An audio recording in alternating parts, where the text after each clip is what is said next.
Hello, this is Smriti and welcome back to my channel. So आज की इस video में हम लोग बैंकिंग टॉपिक कवर करेंगे। लास्ट वीडियो में वी ऑलरेडी फिनिश मनी। आज से स्टार्ट करेंगे बैंकिंग से, और बैंकिंग में दो चीज़ें हम लोग डिस्कस करेंगे, एक सेंट्रल बैंक और एक कमर्शियल बैंक। वैसे तो काफ़ी सारे बैंक्स होते हैं जैसे कि exchange bank, agriculture bank, but class 12th का जो सिलेबस है it's only limited to your central और कमर्शियल बैंक। थोड़ा सा लंबा टॉपिक है, 3-4 वीडियोस में ये बैंकिंग फिनिश हो जाएगा। सो स्टार्ट करते हैं आज कमर्शियल बैंक से। कमर्शियल बैंक क्या होता है? These are the banking institutions. ये इंस्टीट्यूशंस होते हैं which works for profit motive. Banks का एम भी जस्ट लाइक जैसे प्राइवेट इंस्टीट्यूट्स जितने भी होते हैं उनका जो मोटिव होता है प्रॉफिट के लिए वो वर्क करते हैं, वैसे बैंकिंग जो कमर्शियल बैंक्स है उनका भी मोटिव होता है कि वो प्रॉफिट अर्न करें।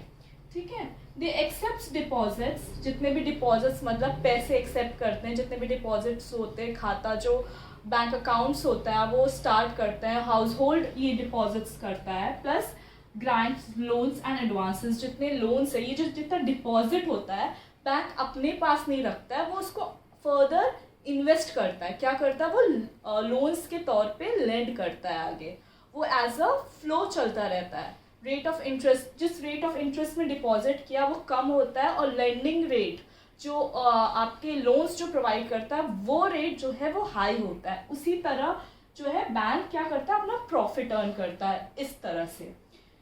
Government owned and private owned होता है कमर्शियल बैंक। गवर्नमेंट ओन्ड भी होता है, प्राइवेट ओन्ड होता है। Government owned is your SBI, state bank of India. Private is your आपका HDFC हो गया, ICICI बैंक हो गया, PNB हो गया। ये सब एग्जाम्पल है आपके कमर्शियल बैंक के। थर्ड पॉइंट क्या है? Commercial bank act as a financial intermediaries whose main functions are to collect saving. क्या करता है? सेविंग कलेक्ट करता है from household sector and lend it to productive sector.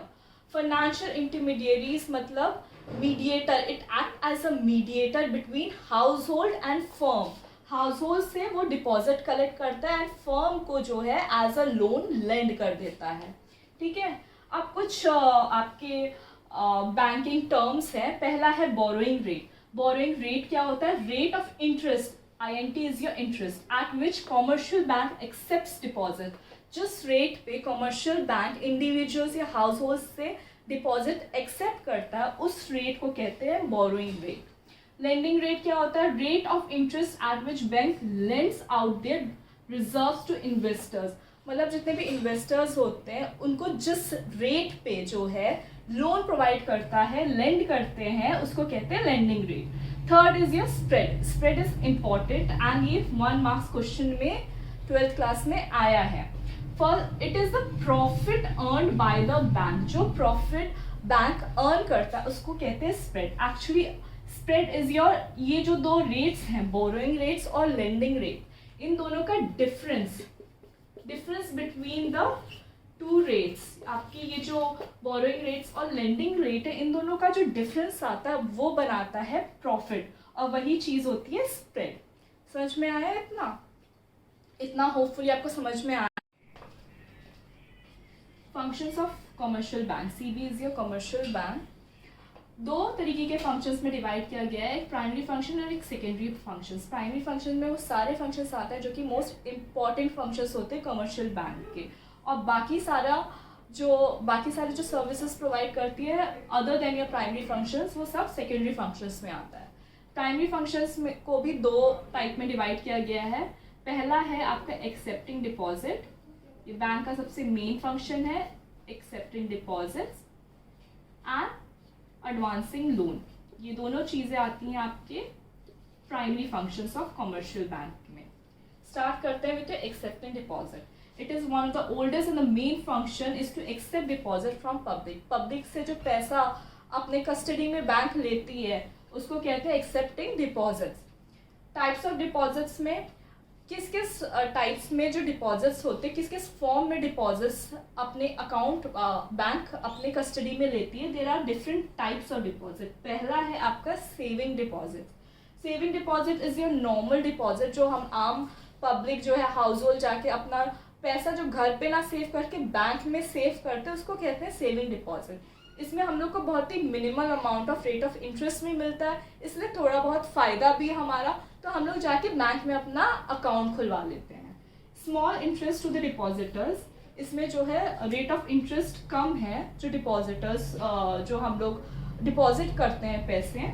Check facility is available, यहाँ पे available है cheque facility, मतलब cheque के थ्रू हम लोग पैसा विड्रॉ कर सकते हैं। Third is your transactions are limited, जो ट्रांजैक्शंस हैं विड्रॉ करने का, डिपॉजिट करने का, these are limited according to your bank के गाइडलाइंस। मतलब आप एक हफ्ते में सिर्फ इतना ही ट्रांजैक्शंस कर सकते हो, एक महीने में सिर्फ इतना ट्रांजैक्शंस कर सकते हो, it is limited, restricted transactions है। Second is your demand deposit. Demand deposit simply आपके करंट अकाउंट होल्डर्स होते हैं। इसमें जो बिजनेसमैन है वो सब जो है ये करंट अकाउंट होल्डर्स होते हैं। ये जो है क्या होता है, ऑन डिमांड कभी भी आप उसको विड्रॉ कर सकते हो। डिमांड डिपॉजिट्स का मतलब होता है deposits can be withdrawn on demand, कभी भी जाके ऑन डिमांड आप अपने पैसे को विड्रॉ कर सकते हो। चेक फैसिलिटी इज अवेलेबल, यहाँ पे भी चेक के थ्रू आप अपना पैसा विड्रॉ कर सकते हैं। No rate of interest on deposit, rate of interest यहाँ पे प्रोवाइड नहीं करते हैं बैंक डिपॉजिटर्स को। अनलिमिटेड नंबर ऑफ ट्रांजैक्शंस, क्योंकि ये ऑलरेडी बिजनेसमैन का है, करंट अकाउंट होल्डर्स होते हैं यहाँ पे। करंट अकाउंट इसलिए बिजनेसमैन बनाते हैं कि डेली के ट्रांजैक्शंस हो सके, कितना पेमेंट देना है, कितना पेमेंट रिसीव करना है, पेमेंट्स नहीं रुकना चाहिए, इसीलिए वो लोग करंट अकाउंट इसमें खुलवाते हैं। तो यहाँ पे रेट ऑफ इंटरेस्ट तो नहीं मिलता है, बट जो ट्रांजैक्शंस हैं पेमेंट, विड्रॉ, डिपॉजिट करने का, वो अनलिमिटेड है, रिस्ट्रिक्टेड नहीं है, इसमें कोई रिस्ट्रिक्शंस नहीं है ट्रांजैक्शंस पे। बल्कि उल्टा बैंक इम्पोजेस सर्विस चार्जेस, मतलब बैंक एक minimal amount of service charge अपना फीस लेता है इस डिमांड डिपॉजिट होल्डर्स का। Third is your fix deposit, जिसको हम लोग टाइम डिपॉजिट भी कहते हैं। मैंने आपको टाइम डिपॉजिट बताया था क्या होता है। टाइम डिपॉजिट्स एक्चुअली वो डिपॉजिट्स होते हैं जो मिनिमम, जो आपके टाइम है, मिनिमम से मैक्सिमम जो भी आपके टाइम है, उसके लिए वो डिपॉजिट्स जो है फिक्स कर दिए जाते हैं। उससे पहले आप उसके ट्रांजैक्शंस नहीं कर सकेंगे। Deposits are not repayable on demand, on demand आपको वो आप विड्रॉ नहीं कर सकेंगे जब तक उस अकाउंट का मैच्योरिटी पीरियड नहीं आ जाता। Amount deposited for fix time period, एक फिक्स टाइम पीरियड के लिए आपका जो अमाउंट है वो डिपॉजिट कर दिया जाता है। मान लीजिए आपने डिपॉजिट किया फॉर 2 years, तो 2 साल से पहले आपको वो अमाउंट नहीं मिलेगा। जब maturity date is a kind of expiry date, जब वो डेट आ जाता है तभी आपको आपका पैसा मिलता है। लिमिटेड ट्रांजैक्शंस, इसमें लिमिटेड ट्रांजैक्शंस होते हैं और वो ट्रांजैक्शन सिर्फ 2 ट्रांजैक्शंस आप कर सकते हैं। एक बार जब आप डिपॉजिट करने जाते हो और दूसरा ट्रांजैक्शन जब आप विड्रॉ करने जाते हो, तो दो ट्रांजैक्शंस में ही ये लिमिटेड रहता है, एक बार डिपॉजिट करने का, दूसरी बार विड्रॉ करने का। डिपॉजिट और विड्रॉ करने तक में ही लिमिटेड रहता है, बस इससे ज़्यादा ट्रांजैक्शंस आप नहीं कर सकते। और यहाँ पे highest rate of interest provide किया जाता है। हाईएस्ट, सबसे ज़्यादा जो रेट ऑफ इंटरेस्ट है वो फिक्स डिपॉजिट्स में ही प्रोवाइड किया जाता है। अकॉर्डिंग टू आपके जितने साल के लिए, आपने 2 साल के लिए किया तो मान लीजिए आपको 4% रेट ऑफ इंटरेस्ट दिया। 5 साल के लिए किया तो 5.5% रेट ऑफ इंटरेस्ट मिला। जैसे जैसे टाइम बढ़ेगा वैसे वैसे आपका रेट ऑफ इंटरेस्ट भी बढ़ेगा, बट रेट ऑफ इंटरेस्ट एक जगह जाके फिक्स हो जाता है। ये नहीं है कि आपने 15-20 साल के लिए करवा दिया तो बहुत ज़्यादा रेट ऑफ इंटरेस्ट मिलेगा, नहीं, इट इज़ अ फिक्स। मतलब रेट ऑफ इंटरेस्ट जो है आई थिंक सो 9% से लेकर 10% तक फिक्स रहता है, उसके ऊपर आपको नहीं मिलेगा, भले आपने जितने भी साल के लिए करवाया हो। But according to your time period आपके रेट ऑफ इंटरेस्ट में इंक्रीमेंट होता है। तो यहाँ पे सबसे ज़्यादा रेट ऑफ इंटरेस्ट मिलता है। ठीक है, इतना आपको होपफुली समझ में आया। प्राइमरी फंक्शंस के अंडर सेकेंड पॉइंट है आपका advancing of loans. Advancing of loans मतलब जो लोन्स बैंक जो है ग्रांट करती है businessman, farmers, individual house holds को, उसको कहते हैं लोन्स जो प्रोवाइड करती है बैंक, उसको कहते हैं advancing of loan. money collected by commercial bank, CB is a commercial bank, in form of various deposits. जो हम लोग जो बिजनेसमैन है, हाउस होल्ड है, जो डिपॉजिट करते हैं बैंक में, बैंक के अकाउंट में जाके, वो क्या करते हैं, बैंक उसको इन्वेस्ट करता है। बैंक अपने पास नहीं रख लेता होल्ड करके, उसको फर्दर वो इन्वेस्ट करता है। Deposit is lended to businessman, farmers and others. मतलब वो जो सारे डिपॉजिट है वो उसको लोन्स के तौर पे, काफ़ी तरीके के इन्वेस्टमेंट्स होते हैं बैंक के, but main is your loans के तौर पे वो इन्वेस्ट करते हैं, जो हम लोग डिपॉजिट करते हैं वो फर्दर आगे बिजनेसमैन, हाउस होल्ड, फार्मर्स को एज अ लोन ग्रांट कर देता है। अब लोन्स जो हैं कितने तरीके के होते हैं? Loans mainly cash credits and call loans, दो तरीके के लोन होते हैं। कॉल लोन के अंडर आपका जितना भी डिमांड लोन हुआ, शॉर्ट टर्म लोन हुआ, लॉन्ग टर्म लोन्स हुए, वो सारी चीज़ें कॉल लोन्स के अंडर आ जाता है। कैश क्रेडिट क्या है? Bank advances loan up to specified limit against current asset and other security. Bank जो है करेंट असेट्स को एज अ सिक्योरिटी अपने पास रखते हैं। करेंट असेट्स में जितने भी आपके इन्वेस्टमेंट्स हुए, inventory, stock, shares, bond related सारी चीज़ें जो हैं वो एज अ सिक्योरिटी वो अपने पास रख के आपको उस सिक्योरिटी के अगेंस्ट आपको लोन ग्रांट करता है। उसको कहते हैं जो है वो आता है किसके अंडर? कैश क्रेडिट के अंदर। अब क्या होता है कि मान लीजिए इसमें अलग चीज़ ये है कि बैंक आपके लिए अलग से एक बैंक अकाउंट खुलवा देगा, उसमें सारे लोन का अमाउंट प्रोवाइड कर देगा। मतलब मान लीजिए आपको 50 लाख लोन चाहिए, ठीक है, 50 लाख का बैंक ने आपके नाम पे अकाउंट खुलवा दिया और लोन का अमाउंट उस अकाउंट में सैंक्शन कर दिया। लेकिन उस 50 लाख में से आपने सिर्फ कितना यूज़ किया है? 25 लाख। सिर्फ ये अमाउंट है जो आपने 50 लाख में से यूज़ किया। तो बाकी का जो 25 लाख बचा वो बैंक ने वापस ले लिया, बट जो इंटरेस्ट लगेगा वो सिर्फ जो आपने यूज़ किया है उस पे इंटरेस्ट लगेगा, ना कि 50 लाख पे। जितना आपने विड्रॉ किया है सिर्फ उतने पे ही इंटरेस्ट आपको पे करना पड़ेगा, ना कि प्रिंसिपल अमाउंट में। बाकी जो बचा हुआ पैसा वो बैंक वापस ले लेगा। तो interest is charge on the amount withdrawn and not on the sanction amount. जितना बैंक ने आपको लोन प्रोवाइड किया है, 50 लाख बैंक ने सैंक्शन कर दिया आपके अकाउंट में, उस 50 लाख में से आपने सिर्फ 25 लाख विड्रॉ किया, 25 लाख लोन उठाए हैं, तो उसी लोन जो आपने जितना विड्रॉ किया उसी पे आपको इंटरेस्ट पे करना पड़ेगा, बाकी पे नहीं करना पड़ेगा। This is the only main thing in cash credit. बाकी कॉल लोन में, कॉल लोन्स आपका नॉर्मल जो लोन होता है जो आप लोग उठाते हैं, हम लोग उठाते हैं इंडिविजुअल्स और हाउस होल्ड, उसमें क्या होता है, loans are repayable on expiry of the specified period. एक स्पेसिफिक पीरियड होता है जिसपे जब लोन की मैच्योरिटी या लोन का एक टाइम जो ख़त्म हो जाता है उतने पीरियड में आपको लोन बैंक को वापस करना पड़ता है। Interest charge on the whole amount sanction, इसमें जो है जितना बैंक आपको लोन प्रोवाइड कर रहा है, मान लीजिए 10 लाख कर रहा है, 20 लाख कर रहा है, पूरे अमाउंट पे आपको इंटरेस्ट पे करना पड़ेगा। थर्ड इज योर बैंक में allow the borrower to repay loan in lump sum or in instalment. जब आपने लोन लिया या तो आप एक साथ 10 लाख पे कर दो, या तो इंस्टॉलमेंट में हर महीने कुछ 5,000, 10,000, 20,000 करके पे करते करते 10 लाख तक पूरा अमाउंट आप पे कर दोगे। तो होपफुली आपको कैश क्रेडिट और कॉल लोन्स समझ में आया हो। कॉल लोन्स में सारे आपके demand loan, short term loan और ये सारी चीज़ें जो फीचर्स उसके हैं वो सेम है एज अ कॉल लोन। तो सारी चीज़ें लोन्स एंड एडवांसेस सब कॉल लोन के अंडर ही आ जाता है। मेन आपका cash credit and call loans है। कैश क्रेडिट में वही चीज़ है कि जितना आप विड्रॉ करोगे सिर्फ उतने में ही आपको इंटरेस्ट पे करना पड़ेगा, इसमें होल अमाउंट में आपको इंटरेस्ट पे करना पड़ेगा। दैट्स कमर्शियल बैंक के सेकेंडरी फंक्शन में सबसे first is your overdraft facility. अब ये ओवरड्राफ्ट फैसिलिटी क्या होता है? कस्टमर्स हैविंग करंट अकाउंट, जो कस्टमर्स जिनका करंट अकाउंट होल्डर्स होते हैं, current account holder is your businessman. जो बिजनेसमैन होते हैं वो क्या होता है, उनको अलाउ करती है बैंक जितना उनके अकाउंट में डिपॉजिट है उससे ज़्यादा विड्रॉ कर सकते हैं। अब ये कैसे होता है? मान लीजिए कि बिजनेसमैन के करंट अकाउंट में ही इज़ हैविंग ओनली 50,000, उसके अकाउंट में सिर्फ 50,000 ही है, पर उसको पेमेंट कितना करना है, 70,000 का, 70,000 का पेमेंट करना है।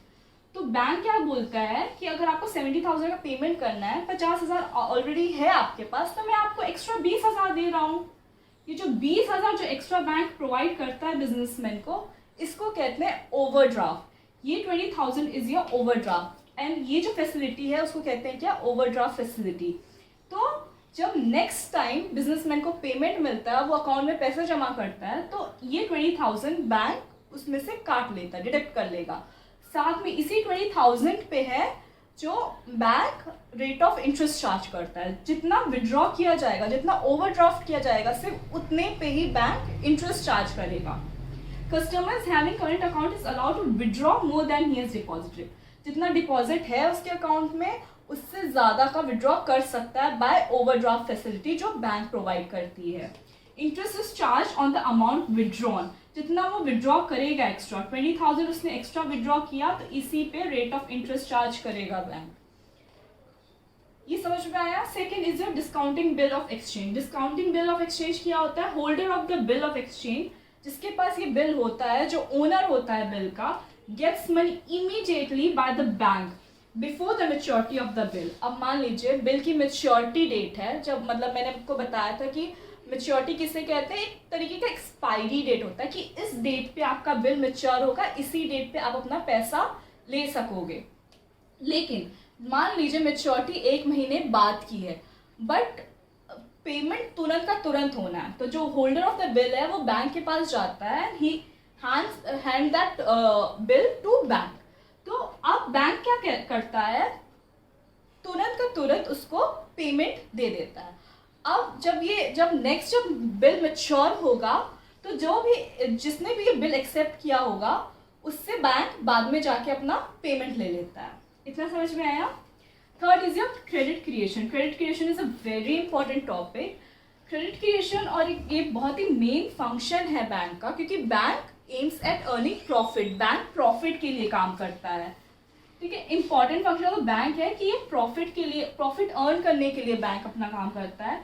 बैंक कैसे प्रॉफिट करता है, जब हम लोग इनिशियल डिपॉजिट करते हैं, बैंक क्या करता है, उसको फर्दर इन्वेस्ट करता है। ये जो फर्दर इन्वेस्ट कर करके जो बैंक करोड़ों, हम लोग ने 1,000 रुपये डिपॉजिट किए, बैंक उसे फर्दर इन्वेस्ट करके उसको करोड़ में बदल देता है, जिसको हम लोग मनी मल्टीप्लायर कहते हैं। मनी क्रिएशन कैसे करता है बैंक, उसको कहते हैं क्रेडिट क्रिएशन। पैसे से ही पैसा बनाता है बैंक। अब देखिए, एक सबसे इम्पॉर्टेंट पॉइंट इसका ये है कि जिस रेट में हम लोग डिपॉजिट करने जाते हैं, अकाउंट खुलवाते हैं, जिस रेट में हम लोग डिपॉजिट करते हैं, वो रेट हमेशा, जो बैंक हमारे पैसे पे, जो हमारे अकाउंट पे रेट ऑफ इंटरेस्ट देता है, वो हमेशा कम होता है, हमेशा जो है लेस होगा। और जिस रेट पे बैंक हम लोग को लेंड करता है, जो लोन हम लोग को देता है, वो उसका रेट ऑफ इंटरेस्ट हमेशा हाई होगा। तो ये जो डिफरेंस है, इसी डिफरेंस से बैंक अपना प्रॉफिट भी अर्न करता है। ये जो है, ये मेन डिफरेंस, इससे अपना प्रॉफिट ऐसे करके, बाकी और भी बहुत सारे बैंक अपने इन्वेस्टमेंट्स, काफ़ी सारे ऐसे मेजर्स हैं जिससे बैंक अपना क्रेडिट क्रिएशन करता है, लेकिन दिस इज़ द मेन, ये सबसे ज़्यादा इस्तेमाल होती है। जिस रेट पे हम लोग डिपॉजिट करते हैं वो रेट हमेशा कम रहेगा, और जिस रेट पे हम लोग लोन लेते हैं वो रेट हमेशा बैंक ज़्यादा रखेगा। इसी रेट के डिफरेंस में बैंक अपना प्रॉफिट अर्न कर लेता है। Fourth is your agency function. What is your agency function now? Bank act as a agent of its customer. Customers के लिए एज अ एजेंट काम करता है। कैसे?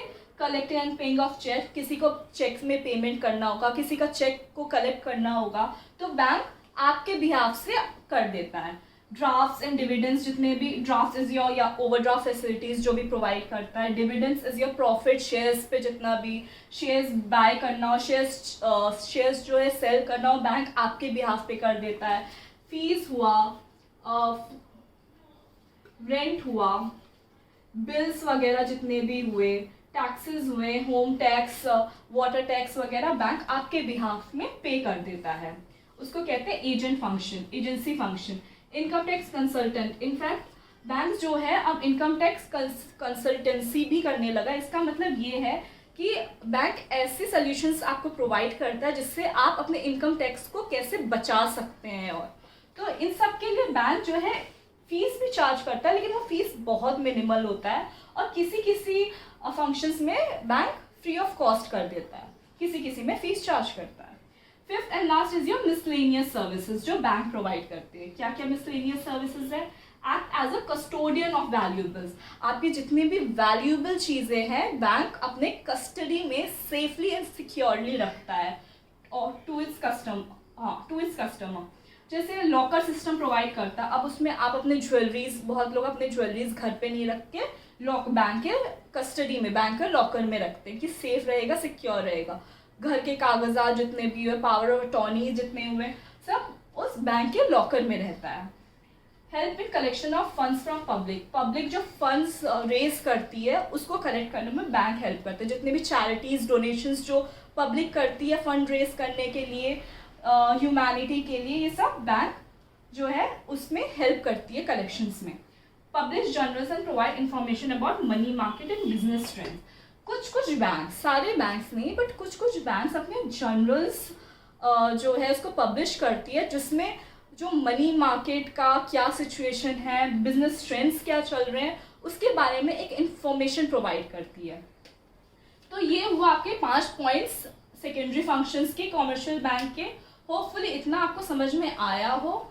नेक्स्ट वीडियो में हम लोग सेंट्रल बैंक स्टार्ट करेंगे और साथ में क्रेडिट क्रिएशन, जिसको मनी मल्टीप्लायर भी बोलते हैं, मनी कैसे किया जाता है, इनिशियल डिपॉजिट से कैसे मनी को क्रिएट करके करोड़ों में बदल देते हैं बैंक, ये सारी चीज़ें मैं नेक्स्ट वीडियो में आपको बताऊंगी। और मुश्किल से 2-3 वीडियो लगेगा, फिर ये बैंकिंग चैप्टर फिनिश हो जाएगा। कोई भी प्रॉब्लम हो, कमेंट सेक्शन ओपन है, आप आराम से अपने क्वेश्चंस लिख सकते हैं। And thank you so much for watching my video. Thank you, or stay safe, stay healthy. Bye.